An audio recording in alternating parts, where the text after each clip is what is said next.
Hi, everyone. My name is Dan Nguyen. I'm a doctoral student at Florida Tech, and in this presentation, I'm going to share the results of a study I did with my advisor, Dr. Jessica Wildman, about how team composition in human agent teams affects trust and cooperation. For some background context, the idea behind human agent teaming is that technology is advanced in a way that allows modern machine to be more autonomous. With that autonomy, technology acts less as a tool and more as a teammate. So, for example, the military makes use of reconnaissance drones, which can fly its own route and make its own decisions about what information to relay to a person.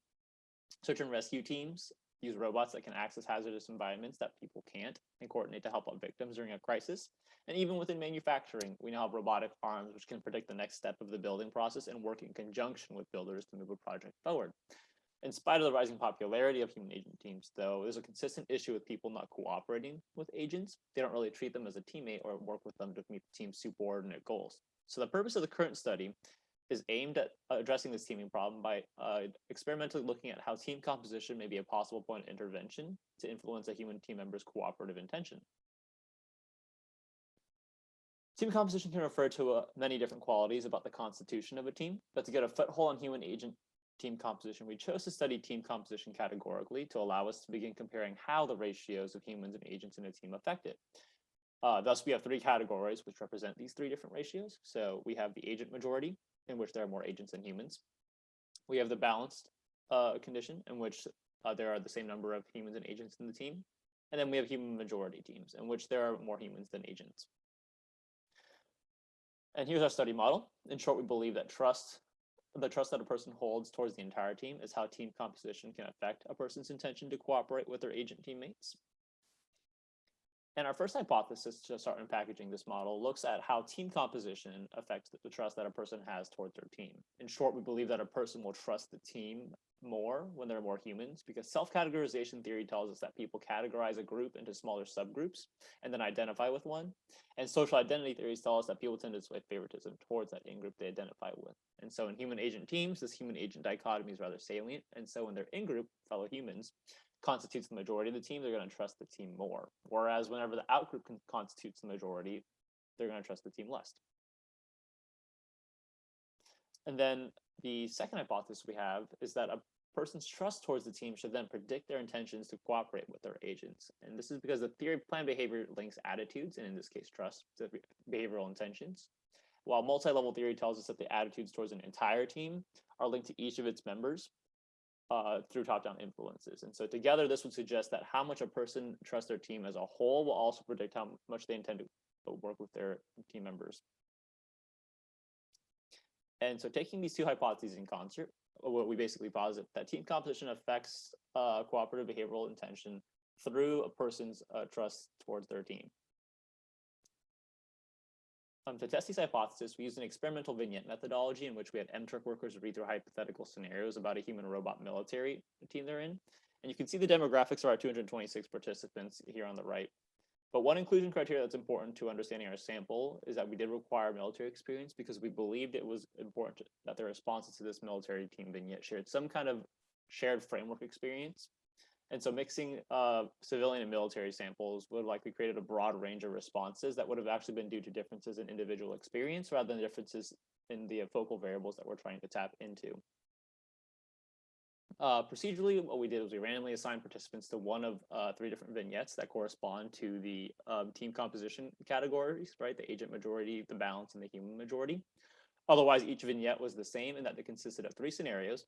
The first one, the context scenario, told them about like the setting and their team. So it described like their actual team members, like the team composition, and it told them a little bit more about what the team's doing and their mission. The second one described a situation in which they had to plan a route together. And then the last one described a situation in which they got into a combat engagement together. And thus cooperative intention was measured using the reactions to these vignettes. It's the actual behavioral choices and options that they chose within each scenario, while trust was measured in between the scenarios in these surveys. And at the very end, we controlled for attitudes towards AI and propensity to trust. And we measured these at the end because we didn't want to prime the participants. And these control variables actually were found to be significantly and moderately correlated. So instead of conducting one analysis of covariance or ANCOVA to test our first hypothesis, we decided to conduct two separate ANCOVAs, one for each of the control variables. And so this first hypothesis posited that team compositions with more humans would observe higher levels of trust towards the team. And we found no significant differences when controlling for propensity to trust, but when we controlled for attitude towards AI, we did find an overall significant difference between the groups, and we specifically found a difference in team trust between the human majority condition and the agent majority condition, such that the human majority condition experienced significantly higher levels of trust towards the team. And then our second hypothesis posited that trust towards the team would then predict cooperative intention, but unfortunately our regression results did not support this. And similarly, our third hypothesis posited that team trust mediates the relationship between team composition and cooperative intention, and we did not find evidence for that either. And so we do believe that some limitations may have been in play here. So first, we categorically conceptualized composition, but it could have been conceptualized continuously as well. That way we can correlate the number of humans in a team with trust rather than comparing categories of composition. Secondly, because this was a written vignette, the human agent dichotomy might not have been as salient because they would have had to imagine the agent as opposed to actually interacting and seeing this different embodiment with them, this actual technological manifestation compared to like their other fellow human team members. And third, we measured cooperative intention as a continuum, but we did so by anchoring the types of usage behaviors that were outlined by Paris, Ehrman, and Riley in 1977, so that disuse and like misuse and use behaviors. And that kind of represented our levels of cooperation instead. And so rather than examining them as a continuum, it's possible that these behaviors are likely warrant being studied as their own distinct outcomes instead. And then lastly, we did use a military sample, which may have been too restricting or might have had unseen sampling effects. And so all in all, we did find evidence that teams where the majority of the members are human are trusted more than teams where the agents are the majority. But we failed to find evidence that this team trust impacts cooperation. It is worth noting, however, that even though there was no significant difference in team trust between like the balance condition and the other two conditions, the overall trends were in the expected direction that we hypothesized, where more humans in the teams should be correlated with higher trust. So all in all, I want to say thank you for listening to this presentation. And if you do have any questions about this study, please feel free to email me at windy2018@my.fit.edu. And otherwise, I hope you have a great in-group conference session. I look forward to meeting you on the 27th at our paper session.